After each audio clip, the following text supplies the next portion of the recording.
16 जून। बारिश बहुत हो रही थी। ये बिन बादल बरसात, पता नहीं क्यों आज टीना बड़ी गुस्से में थी। लेकिन गुस्सा होना जायज है। वो गोवा से तो वापस आ ही रही थी, लेकिन उसे बहुत बुरा लग रहा था। अरे ये क्या बात है यार, कितने मजे से हम लोग घूम रहे थे, लेकिन अचानक से प्रिया को लगा कि उसका बॉयफ्रेंड उसका इंतजार कर रहा है और उसने बिल्कुल ठीक नहीं किया उसे गुस्सा दिला के, इसलिए वो वापस जाने लगी। टीना ने खुद ही ड्राइव करने की सोची। बाकी दोस्तों को भी साथ लाना था, लेकिन पता नहीं उसे ऐसा क्यों लगा कि मैं अब किसी को साथ में लेकर नहीं जाऊंगी। क्यों जाऊं? आखिर सबने मेरे साथ इतना बुरा किया है। यही सोचकर टीना उस बारिश की रात में बहुत तेजी से गाड़ी चलाकर मुंबई के लिए रवाना हो गई। रास्ते में कॉल आया था पापा का, तो पापा को उसने कहा कि पापा आप रात पे खाने का इंतजार करना, मैं घर पे आकर जरूर खाऊंगी, और मम्मा से कहना मेरे पसंद के खाने बनाए, मूड बहुत ऑफ है।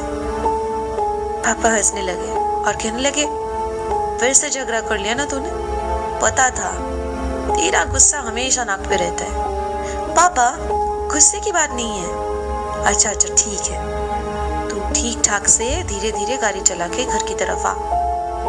देख रही है ना बारिश कितनी तेजी से हो रही है। अचानक से हुआ ये सब बेटा, आज नहीं आना था ना, आज की रात रुक जाती, कल सब कुछ ठीक हो जाता। नहीं पापा, मुझे आपकी बात नहीं सुननी, कहकर टीना ने फोन काट दिया। बहुत जोर की म्यूजिक चलाकर वो अकेली उस रास्ते से जा रही थी। अच्छा भी लग रहा था म्यूजिक सुनते सुनते कि चलो ठीक है, कोई बात नहीं, गोवा तो 2 दिन तक घूम ही नहीं है, बाकी के 5 दिन नहीं घूमा तो क्या फर्क पड़ता है, नेक्स्ट टाइम आ जाएंगे। प्यार पता नहीं कैसे लोग करते हैं, प्यार के लिए लोग कहीं भी जा सकते हैं। मुझसे तो ना हो पाएगा भाई, इतने सारे नौटंकी करने पड़ते हैं यार प्यार के लिए। ये क्या, अचानक से गाड़ी को क्या हो गया, ब्रेक खराब हो गई? ये भगवान, इससे भी यही होना था। टीना बहुत कोशिश करने लगी ब्रेक को ठीक करवाने की, पर पता नहीं क्या हुआ।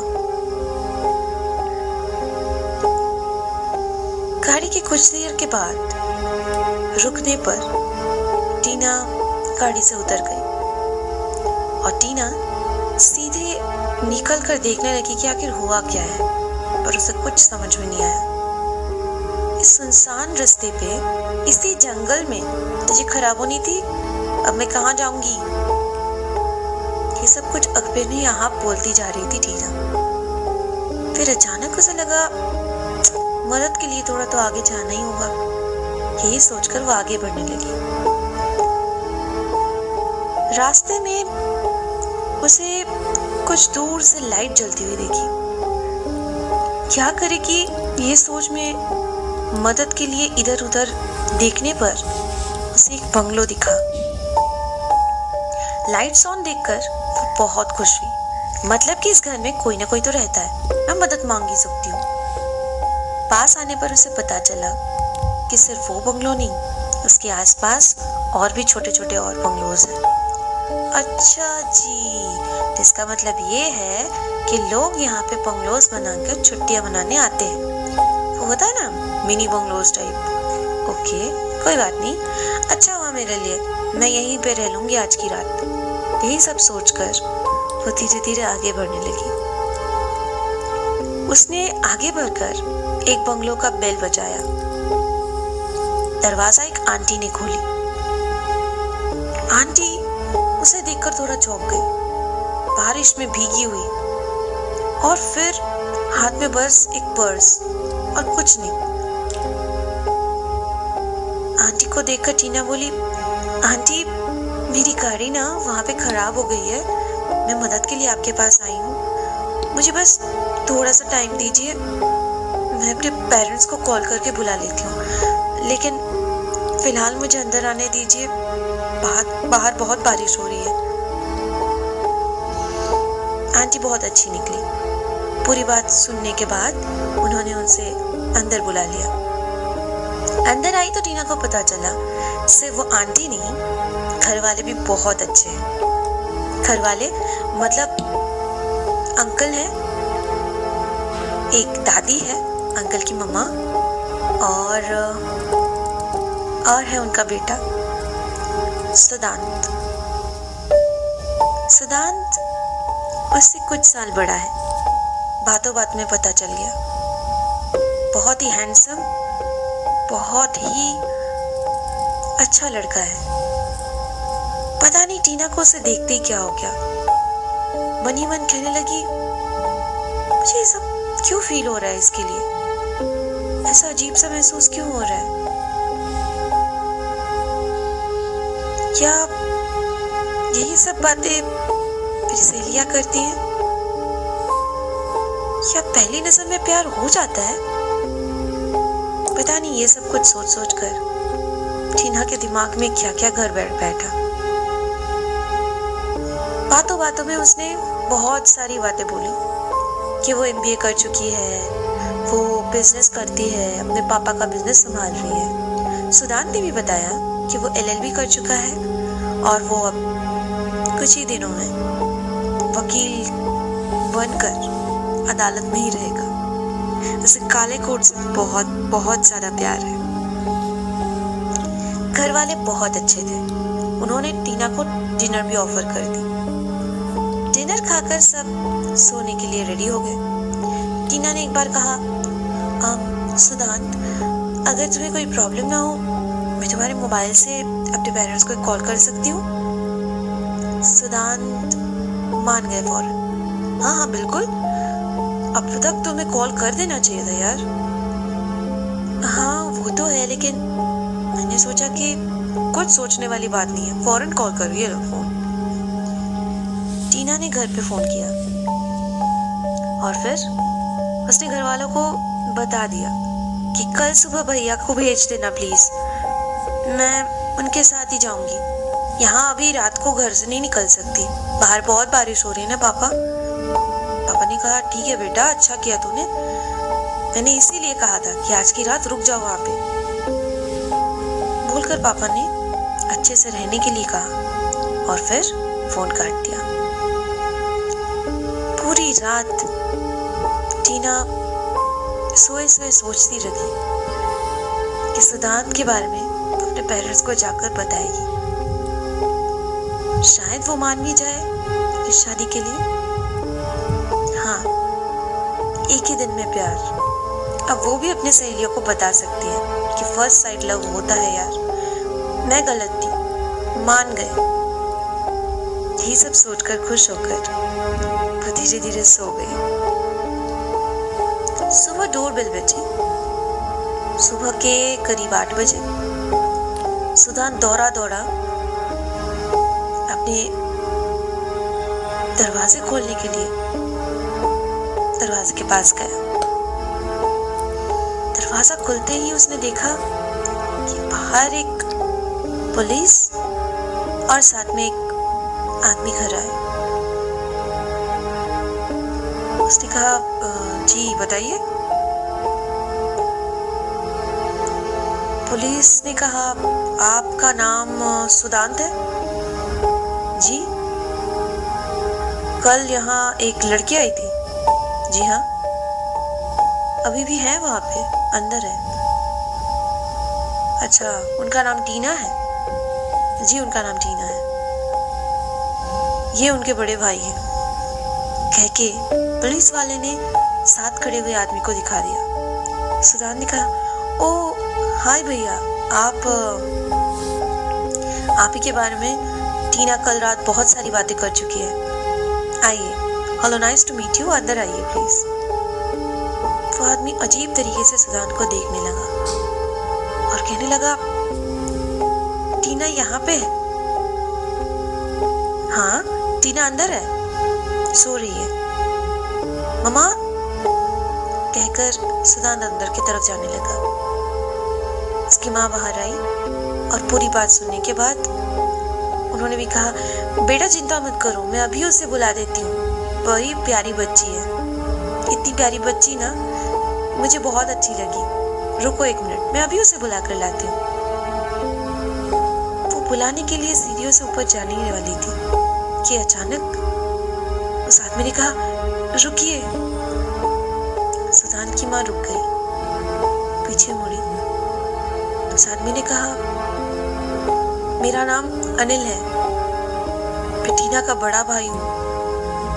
कल रात शायद आपके बेटे के पास से करीब 2 बजे मुझे कॉल आया था।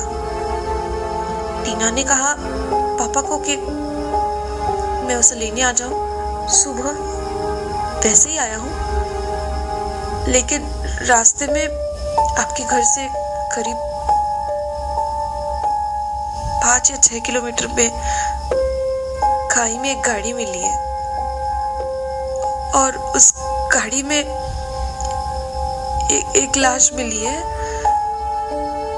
अभी पुलिस ने आकर गाड़ी को ऊपर उठाया तो दिखा गाड़ी दरअसल हमारी है और इस गाड़ी में जो मिली है वो टीना की लाश है। क्या? सुदांत की माँ चीख कर बोल पड़ी। सुदांत के पापा दादी सब वहीं पे खड़े थे तब। सब अजीब तरीके से देख रहे थे, जैसे कि सब एक शॉक में हो। ये आप क्या कह रहे हैं? पूरी रात वो हमारे साथ थी और खाना भी खाया, बातें की, हम सब ने यहाँ पे बैठे बातें की। वो ऊपर कमरे में सो रही है, इतना कुछ हुआ और आप कह रहे हैं कि उसकी लाश। आपका दिमाग तो ठीक है ना? मैं बिल्कुल सच कह रहा हूँ, भरोसा कीजिए।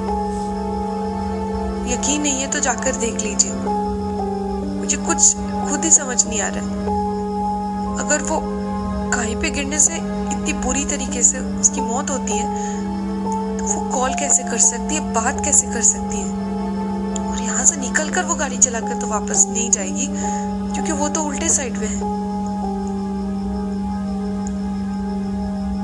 सब कुछ सुनकर सारे घर वालों के होश उड़ गए।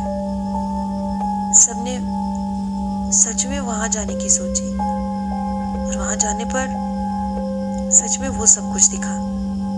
सुदांत ने अपना मोबाइल उठाया और मोबाइल में कॉल लिस्ट भी चेक की। सच में टीना ने उसी नंबर पर उसी रात को कॉल किया, उसी टाइम पे। और उसके बड़े भाई को कॉल तो गया ही था, उसने भी कॉल लिस्ट देखी। घर पे जाके बेडरूम खोली तो वहां पे बिस्तर भीगी हुई मिली, लेकिन टीना कहीं पे नहीं थी। ये सब कुछ को अब 1 साल हो चुका है। सुदांत के घर वाले आज भी उस दिन को याद करते हैं, उनके होश उड़ जाते हैं। अब सुदांत फाइनली एंगेज्ड हुआ।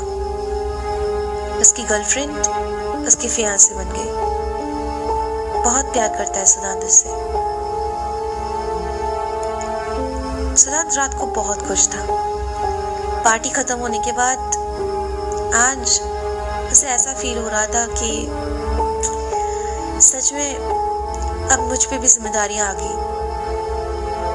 सच में बहुत खूबसूरत है प्रिया, जैसे बहुत प्यार करता हूँ। पहली नजर में प्यार ऐसा होता है, मैंने कभी सोचा भी नहीं था। मिले ही हैं कितने साल, बस 6 महीने। सालों होते तो पता नहीं क्या होता। ये सब सोचकर वो अपने दोस्तों के प्लेट्स इकट्ठे करने लगा। कल सुबह आकर नारायण बाकी सारे काम तो कर ही देगा, फिलहाल प्लेट्स तो डाल लेता हूँ यार। बैचलर पार्टी खत्म होने के बाद ना ये सब ही होता है। कल ऑफिस में तो जाना है यार। यही सब सोचकर वो प्लेट समेट कर किचन तक पहुंचा। अचानक डोरबेल बजी। इतनी रात को कौन आ सकता है? घड़ी की तरफ देखते उसे दिखा कि 11:30 बज चुके हैं। 11:30 बजे इतनी रात को क्यों कोई आ सकता है? बाहर भी आज बारिश हो रही है, क्या? वो धीरे धीरे फिर से दरवाजे की तरफ गया, देखने के लिए आखिर कौन आया है। हो सकता है कोई दोस्त हो जिसे याद आ गया है कुछ मैंने छोड़ दिया है यहाँ पे। बोलते बोलते सुदान फौरन जाकर बिना देखे ही दरवाजे खोल बैठा। बताओ क्या छोड़ के गए हो? दरवाजा खोलकर बिना देखे उसने सवाल भी कर दिया। तभी सामने से जवाब आया, मेरी गाड़ी खराब हो गई है, मुझे थोड़ा मदद चाहिए। बस आज रात की बात है, अपने घर वालों को बुला लूंगी तो कल सुबह तक मुझे लेने आ जाएंगे। प्लीज मेरी मदद कर दीजिए, बस एक रात के लिए। सुदान शॉक्ड था। धीरे धीरे उसने अपनी आंखें ऊपर की और उसे सामने बारिश में पूरी तरह से भीगी हुई टीना दिखी और उसका मुस्कुराता हुआ चेहरा। मैं आ गई सुदांत, अंदर बुला लो मुझे। सुदांत को याद आया आज भी 16 जून है।